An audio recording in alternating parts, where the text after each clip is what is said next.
Hey guys, I hope that you guys are doing amazing wherever you are in the world. My name is Shikha and I welcome you to my channel. As always, I'm so grateful that you guys are listening, watching, and subscribing. And obviously, if you guys want to support me further, please do that by going on to my Patreon link. The link is in the description below.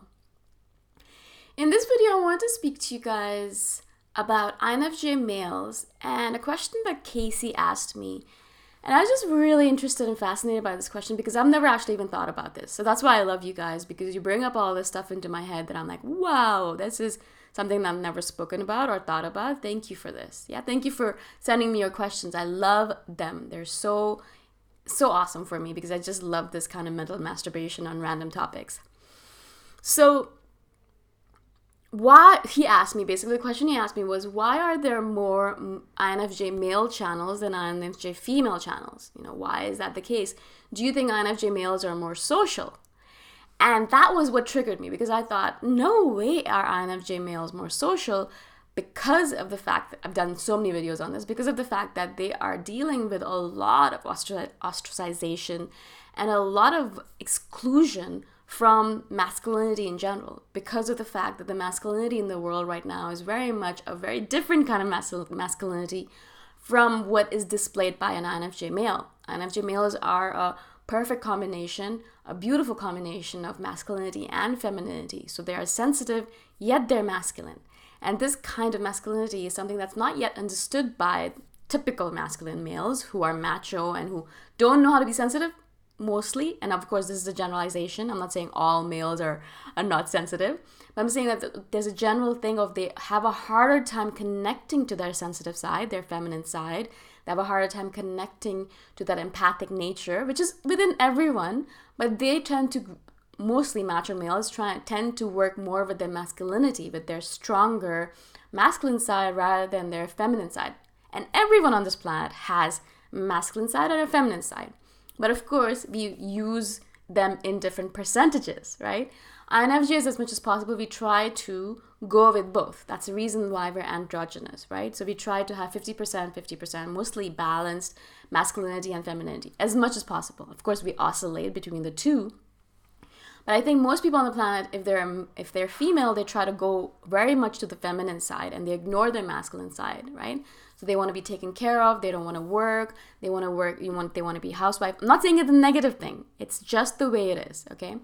And then there's some people, obviously the males, who are very much about the masculinity, right? And they do not want to talk about their feminine side at all. They don't want to be sensitive. They don't want to look at their empathic side.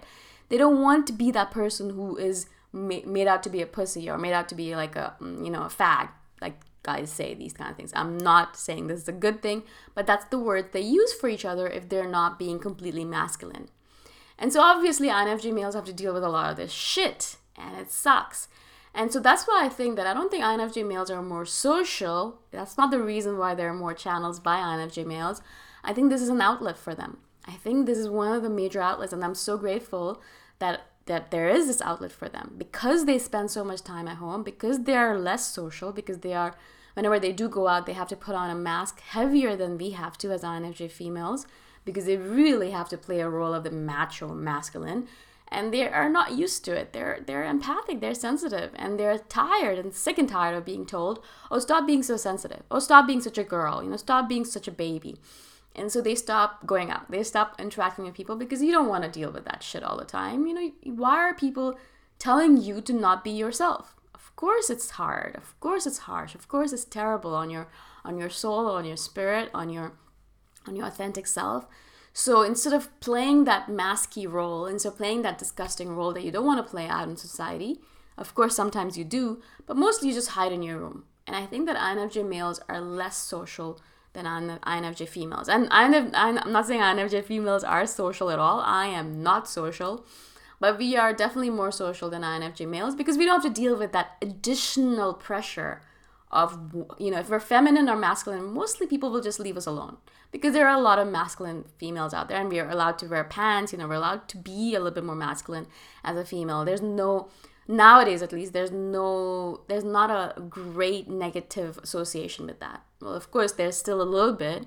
If I started, wearing pants all the time, my mom would be like, what's going on with you? Why don't you wear a skirt occasionally? Why don't you wear a dress occasionally? You're a girl, remember that. And so, we still have to deal with it, but not as much as INFJ males, right?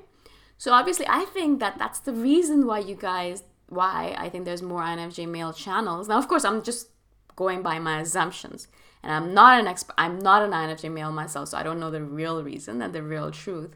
But I think this is the reason why you guys have more channels, because you are at home and you are observing yourself. You are reflecting on all these different things. You're learning, you're studying, you're growing, and you're like, wow, okay, cool. I'm not able to go outside in the real world and interact with people. Let me share my insights on YouTube, right?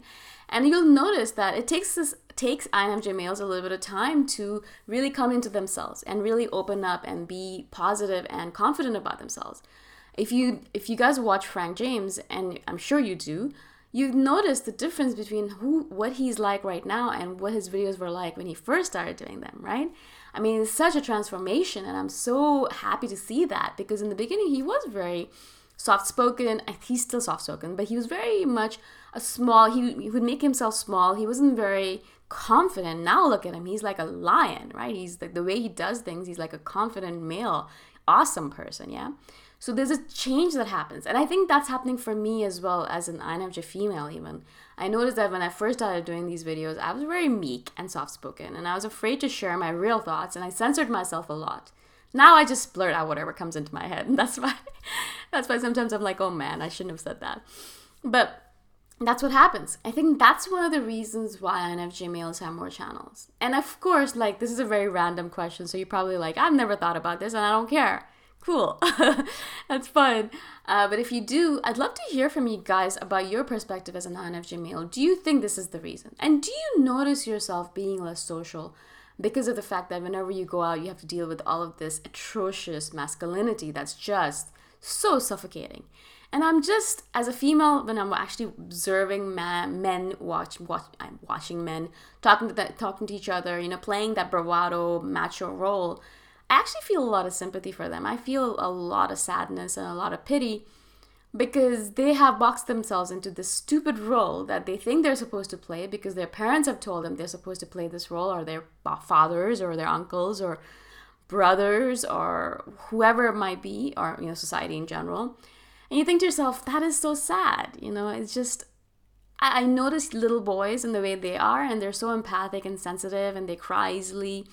But then they're told over and over again, don't cry, don't be a baby, don't be a pussy, don't be like a girl, right? And then they stop crying, they stop showing their emotions, they stop being that sensitive, beautiful person. And I see the transition. I've seen that transition so many times. It just makes me so sad. It makes me so, so sad. Lastly, I just want to share this last story with you. I read it online, and it just really, really made me cry. There's this clown who does face painting. I'm sure you read the story as well. It went viral. And she does face painting, and she was at an event, and a boy came up to her with his parents, and he was like, I want to be something feminine. I don't know. I think it was a kitten, or I want my face painted as an angel, or something feminine. I don't actually remember what it was, but it was like feminine. I'm saying feminine. Anyway, so the mother was like, no, that's not gonna happen. You're a boy. Give him something boyish. Give him something manly. And that's what she said to the face painter. And the face painter was like, if he wants to be a flower or an angel or whatever it might be, then I think it should be fine. She's like, no.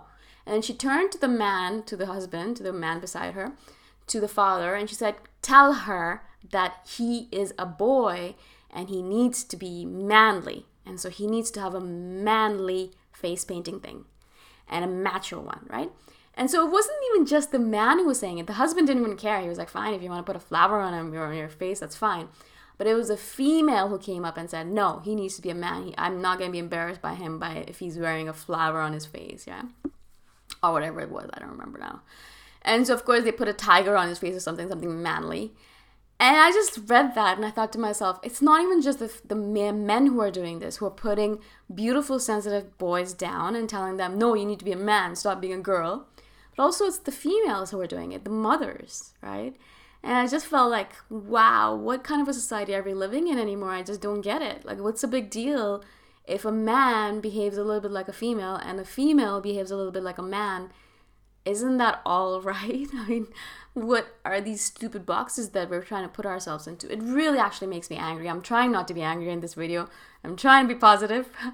But I just really wanted to share this with you guys. I really feel like it's a really important thing, a lesson for all of us to learn, especially INFJ females. It is our responsibility to support the INFJ males in our life, if we have any, or in this community, and pump them up and tell them it's okay to be sensitive.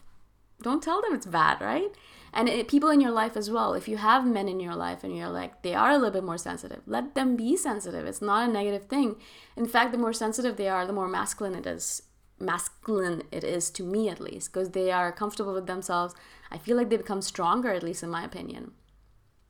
I hope this makes sense. I hope I was able to explain myself to you guys. It's such an important topic to speak about. I wish they had lessons about this in school. It's such an important topic. I really feel like we just don't get enough lessons on this, on, you know, being able to integrate our masculine and feminine sides and be that full person that we're supposed to be, not just one little person, one little box that we're in. Yeah. I will probably do more videos on this in the future, but if you guys have any questions about this, obviously put them in the comments below. And if you guys want to support me further, obviously do that by going on to Patreon. My link is in the description below. I shall see you guys in the next one. Bye for now.